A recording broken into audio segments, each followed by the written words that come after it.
It was the beginning of November in Ridgebury, Vermont, when the wind first carried the scent of winter through the quiet streets. The town was still blanketed in orange and red from the fall, but the chill in the air signaled what was coming. Ridgebury was a place where life rarely changed. Generations had grown up, lived and died in the same homes. It was the kind of town where secrets stayed buried until someone started digging. On the morning of November 3rd, a maintenance worker at the Crestview Apartments arrived at Unit 2B.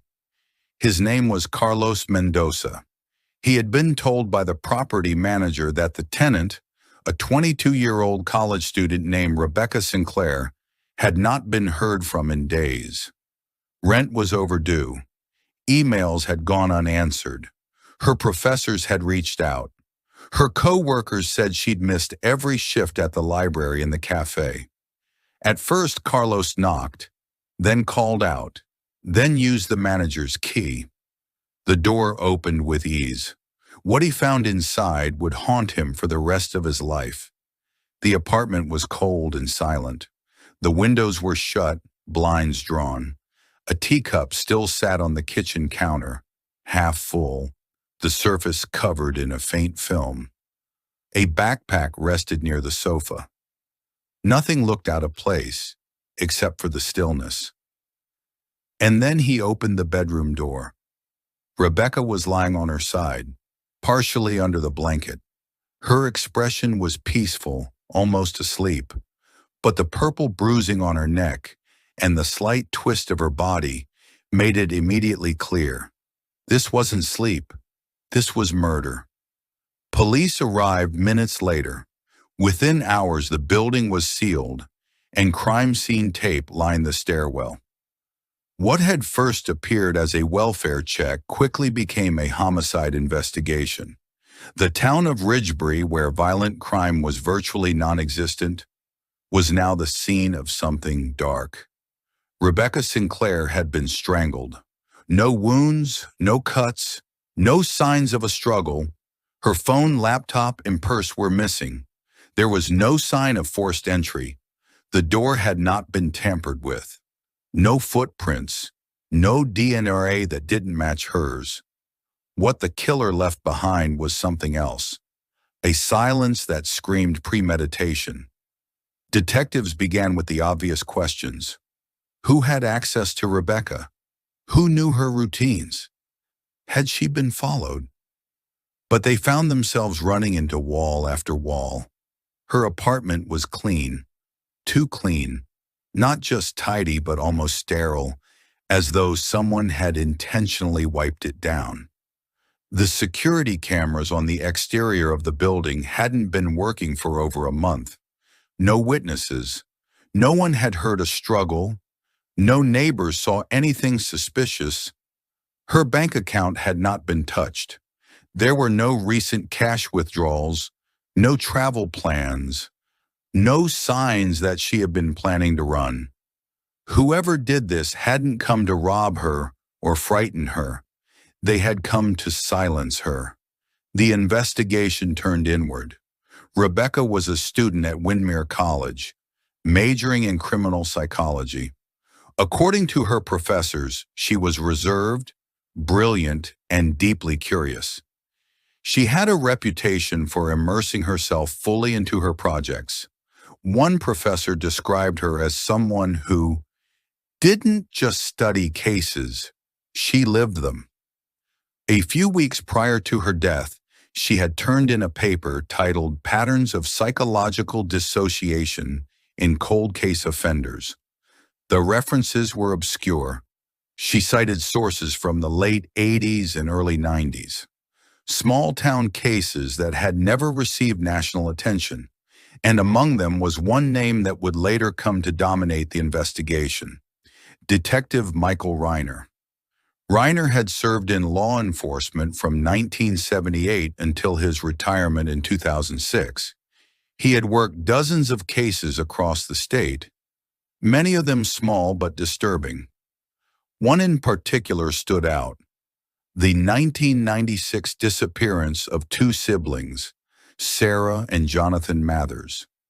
The Mathers children vanished one afternoon, walking home from school in Harrington, a town 30 miles south of Ridgebury. Despite an exhaustive search and a media blitz, they were never found. The case went cold and with time was forgotten by everyone, except Rebecca. Inside Rebecca's apartment, hidden in the closet, was a cardboard box labeled simply Archive. It contained dozens of printed newspaper articles, microfilm screenshots, handwritten notes, and photocopies of what appeared to be internal police memos. Diagrams, timelines, highlighted maps. The level of detail rivaled that of a professional investigation. At the bottom of the box was a printed message exchange with a number traced to Michael Reiner. Rebecca had reached out to him. The message was short. "Mr. Reiner, I believe your timeline in the Mathers case contains an error. I'd like to ask you about the school bus sighting." According to her notes, Reiner didn't respond in writing. But 2 weeks later, Rebecca drove to his home. GPS data from her car confirmed the visit. Rebecca had recorded the conversation.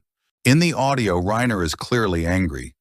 "You people don't quit, do you? That case is over.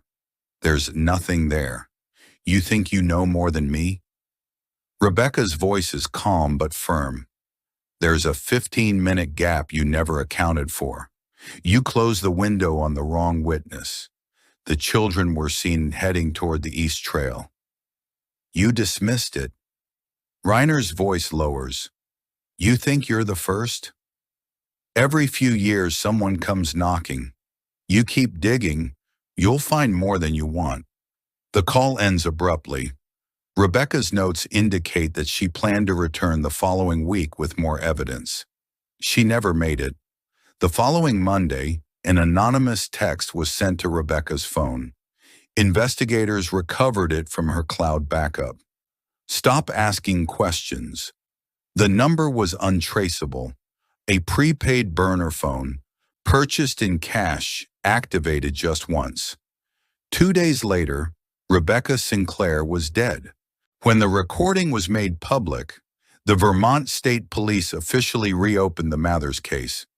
A task force was formed, and cold case analysts began reviewing every piece of evidence, starting with the original files. What they discovered was troubling. Multiple leads had been dismissed without documentation. A bus driver who claimed to have seen the children near Reiner Street was never interviewed.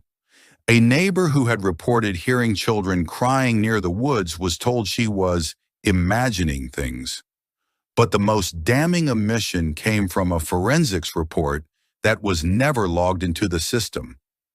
A single blue fiber had been collected from the trail leading behind the Mathers school. That fiber matched the interior fabric of a 1995 Chevy Silverado. Michael Reiner had driven a 1995 blue Silverado for over a decade. With a warrant in hand, police searched Reiner's former property, now owned by a retired couple who had no idea of its history. Cadaver dogs were brought in, and on the third day of searching, they alerted to a section of disturbed earth near the base of an old woodshed. Excavation began. 6 feet beneath the surface, wrapped in plastic sheeting and sealed with duct tape, were the skeletal remains of 2 small children. Dental records confirmed the identity: Sarah and Jonathan Mathers. Michael Reiner was arrested without incident. He was found living alone in a cabin deep in the Vermont woods. During questioning, he remained stoic. He denied everything, said the evidence was circumstantial, claimed the recording was manipulated, refused to answer when asked about Rebecca Sinclair. But it was too late. DNA retrieved from the duct tape used to seal the remains matched Reiner's.